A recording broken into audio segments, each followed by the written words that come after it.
Now we shall begin. You should answer the questions as you listen because you will not hear the recording a second time. Listen carefully and answer questions 1 to 6. Homestay Language Learning, Lisa McDowell here. How can I help you? Hello, my name's Dan, Hello, Dan. and I'm going to be living with a family in Edinburgh for 3 months, so I'd like some advice on what to bring with me. I'm flying in via Singapore on the 15th. Right. Well, perhaps most important of all are your documents. Vaccination certificate, sponsor's letter, and the certifying letter from us for immigration. Yes, I've got all those in order, I think. What I'm really wondering about are money and clothes and things for my room. Personal effects, in other words. OK, let's start with cash. You'll already have money in your bank account here, of course, but make sure when you get here you have some cash on you. Pounds, that is, not euros or dollars. How much do you suggest? I'd say 50 as an absolute minimum. Okay. Now, the next thing is which clothes to bring. What do you think? Well, as I'm sure you know, it can get pretty cold here, so you will need some warm clothing. There are shops near here that sell winter clothes quite cheaply, so you really don't need to bring much. Do make sure, though, that you have at least one thick sweater and a jacket with you when you arrive here. The temperature's likely to be a lot lower than in Singapore. Thanks for the warning. Now, something else I'm not sure about is whether to bring my computer. It's a laptop, so it won't take up much room. 2 problems. Firstly, it might not be compatible with the electricity supply in this country. And secondly, there's a risk of it getting broken in transit. Someone travelling here had hers smashed only last month. But surely I can carry it as hand luggage. Usually, yes, but because of all the tight security right now, you may have to check it in. So my advice is to leave yours at home. Okay, I think I will. Is there anything else you'd advise against bringing? Well, you won't need household or cooking things. They'll all be provided. And importing food, of course, isn't allowed by customs, though I imagine you already knew that. Well, yes. But there are 1 or 2 things I'd suggest you find room for in your suitcase. Yes? Perhaps a few of your favourite cassettes or compact discs. Of course, you might be able to find them in the shops here, but then again, you might not. That's a good idea. Anything else? Yes, some photographs of people and places that are special to you could be nice. They can really make your room feel like home. It's just a thought. I'll see if I've got a few good ones.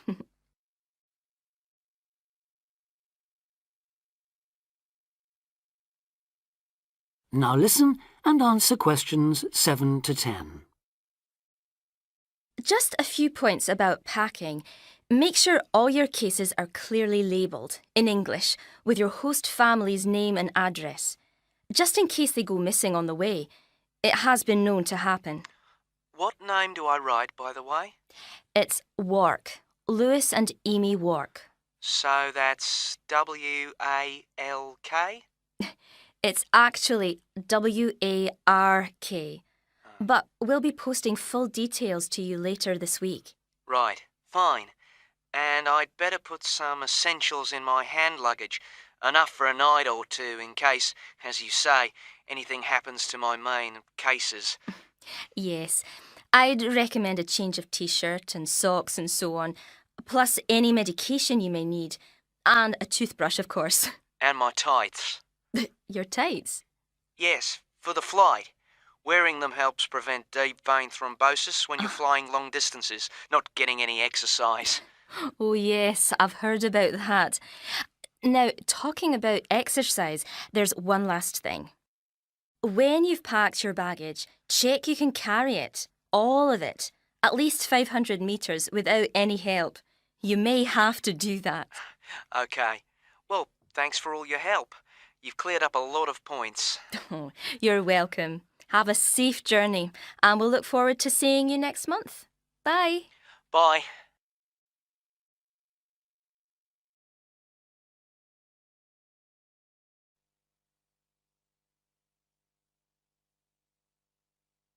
Now listen carefully and answer questions 11 to 14.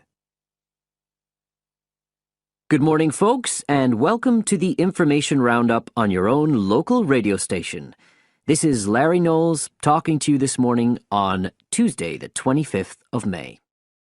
And the first item coming up is a reminder to you all out there about Canadian Clean Air Day, which is on June 6th. In case you weren't around for the last one, this is a chance for Canadians everywhere to focus on the problems of air pollution and to actually try to do something to help reduce the problem. How many Canadians do you think die annually because of air pollution? 2,000? 3,000? Well, the rate is a staggering 5,000, and it's likely to grow unless we do something. And it's this concern with your health that's the driving force behind the government campaign that is sponsoring Clean Air Day. So what causes air pollution in the first place? Well, the transportation sector accounts for 27% of all greenhouse gases produced in Canada. It's also the biggest source of that thick, polluted air from traffic fumes that we call smog. And it's the tiny particles and ground-level ozone in smog that are the main causes of health problems and even deaths across the country.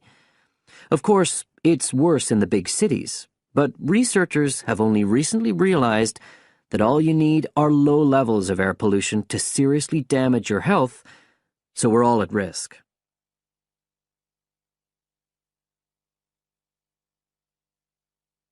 Now listen and answer questions 15 to 20. So, what can we do to fight air pollution? Well, it should be pretty obvious by now that the way we get to and from work every day can have a big impact on the air we breathe. So the easiest action you can take on Clean Air Day is to accept what we call the commuter challenge and get to work on foot or by cycling for a change. If you have to use your car, try carpooling and share the drive, or better still, use public transit. If everyone tries this for just one day, you'll be amazed by the difference it can make to the air in our towns and cities. But there's more you can do to improve air quality. For example, you can plant trees. And if you don't have a garden, then you can do your bit in other ways. For instance, did you know that modern, improved wood stoves can reduce wood smoke by as much as 80 to 90%? So you can make a big difference if you upgrade the appliances you use in your home. The government is also working hard on your behalf to clean up our air. Its priority is to reduce the emissions that cause smog, and they have clear plans to get there. Last year, Canada and the United States agreed to reduce emissions on both sides of the border between the two countries, and they plan to reach their targets in the next few years. The government's also taking action to get cleaner fuels. It's already reduced the sulfur contained in gasoline, and it hopes to reach the reduction target for sulfur in diesel by next year. But the measures don't just focus on the motorist. The federal government's also working to reduce emissions from power plants and factories right across the provinces. You can find out all about government action and all the plans for Clean Air Day events.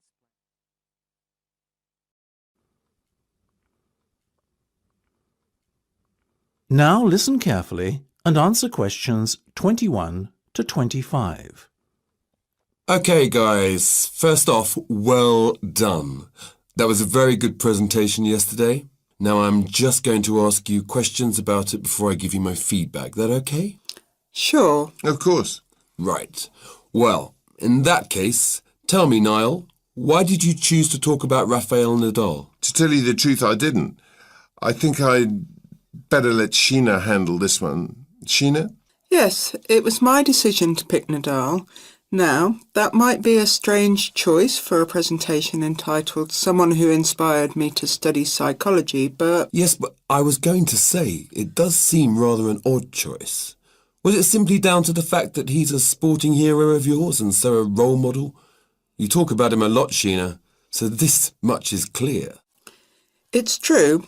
Nadal is someone I look up to, but my reasons for choosing him were totally professional. You see, I doubt perhaps in the history of tennis that there was ever a better match player than him, and that got me thinking, what is the secret to his success? How does he control his nerves so splendidly? The more we started to look into his background, the more I realised Sheena was right. Nadal was a perfect candidate for this study. He is, on so many levels, a very well-balanced character, and it was fascinating to gain an insight into the mind of this great champion over the last few weeks. I'll admit that I was at first somewhat unsure about whether or not I should back Sheena on this one, but it didn't take long for our research to put us at ease. So, while most of the students were researching Freud and other visionaries in the field of psychology and psychoanalysis, you were looking into a present-day sports star? Does that not strike you as a little odd? Of course, we knew it was a risk. After all, there was a danger that no one, least of all you, would take us seriously when we stood up on stage and started our presentation. That said, I think it is in the spirit of psychology to be inquisitive and adventurous and not just stick to the conventional. Otherwise, how would the field have come so far, as it has done already? Well, I must say, your risk certainly paid off. Yours was, without a shadow of a doubt, the most interesting and original presentation I saw. And judging by the reactions of the other students, I would have to say that everyone else was equally impressed. Thank you. I'm so glad you think so. Yes, but notwithstanding your excellent presentation content, we must remember that the marks for this project are awarded based on a number of criteria, and we'll examine those in a few minutes. But first, another question. Where did you find your sources?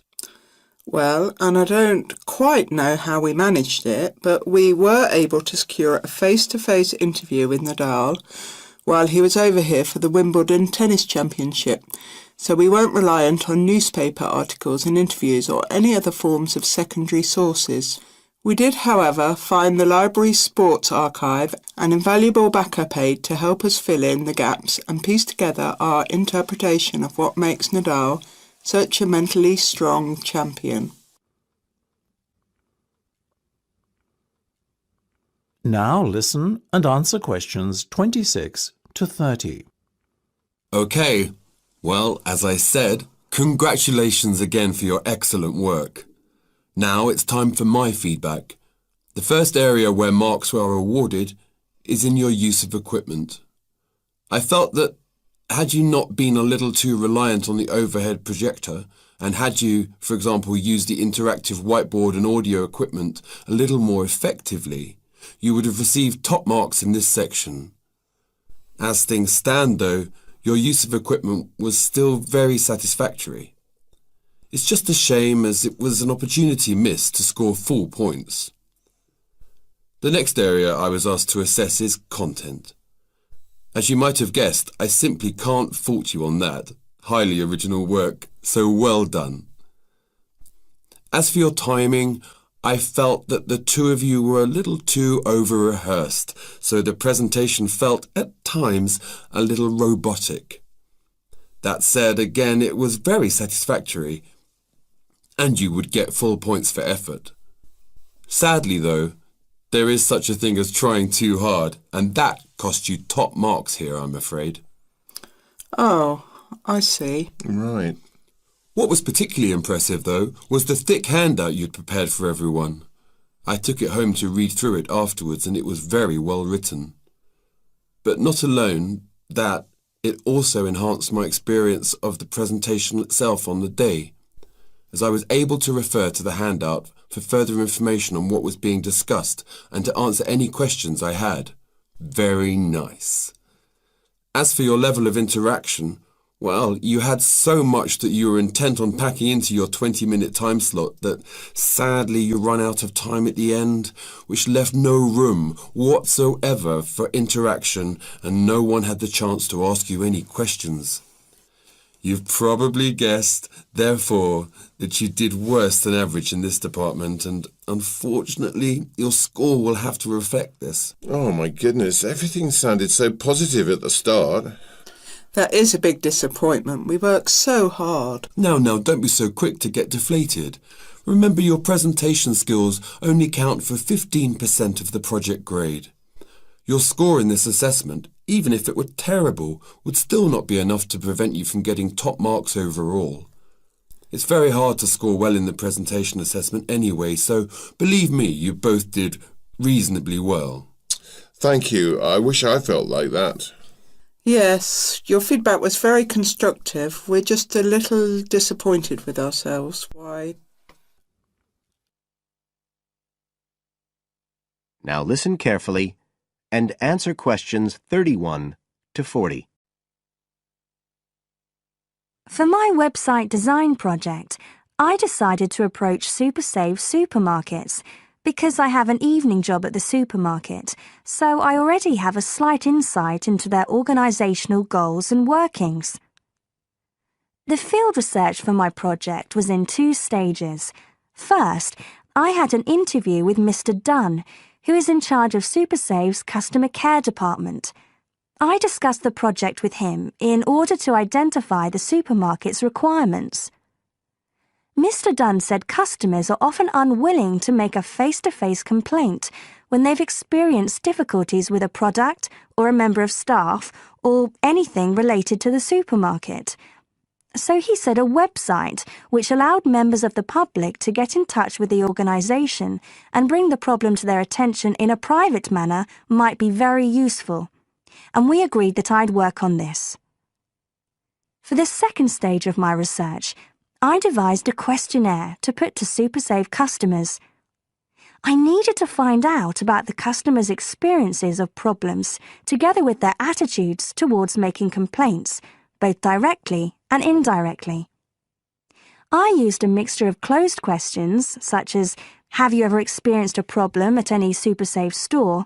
And open questions, such as, what would you find helpful about a customer complaint website? I decided to do interviews rather than rely on distribution of the questionnaire, as I felt this was likely to lead to a higher take-up rate. I visited 4 SuperSave stores, 2 in the city centre and 2 in the outskirts, and altogether I interviewed 101 respondents. Then finally, I analysed the results.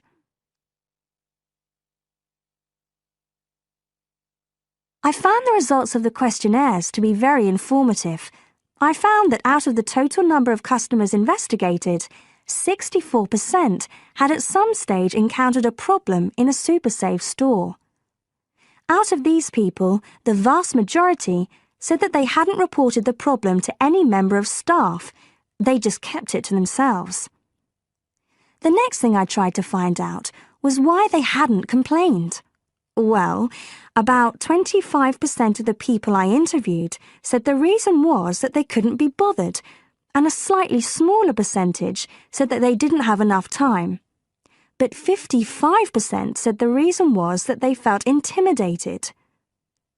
I finally asked if they would be more likely to complain if they didn't have to do it face-to-face, and nearly everyone I asked said that they would, 95% to be exact. I then set about designing the website to meet these needs. Once I'd completed the website, I made another appointment with Mr. Dunn to find out what he thought of it. Mr. Dunn said he felt that the pages would benefit his organisation by giving customers a new way of expressing their complaints and by making it easier to collect complaints, identify specific places where service and customer care were not as good as they should be, and act upon them accordingly. SuperSave is already a highly customer-orientated organisation, and he thought our website would be an excellent addition to their customer care effort. This is all well and good, but there still remains the general problem with websites, that there's a lack of access to online computers. Surprisingly, in my survey, I found that 88% of those interviewed had access to the internet, which I felt was quite high. But this access wasn't always direct. For some people, it was through their children and grandchildren and neighbours and so on, rather than being readily available in their own homes. This could prove to be a major drawback to the site, but it is still better to have it now to get the edge over competitors, however slight, and in the very near future, it is expected that almost everyone will have direct access to the internet. Another thing to consider is that at the moment I can only base our conclusions on data gathered from a tiny fraction of the supermarket's customer base. In order to get a better idea of how the site is doing and to see how well I have met my objectives, the site will need to have been up and running for at least a few months. After this time, it'll be possible to see whether or not people are actually using the site and if it's helping to make improvements to their customer service. It would also be interesting to study the effect of the site on staff at the supermarket.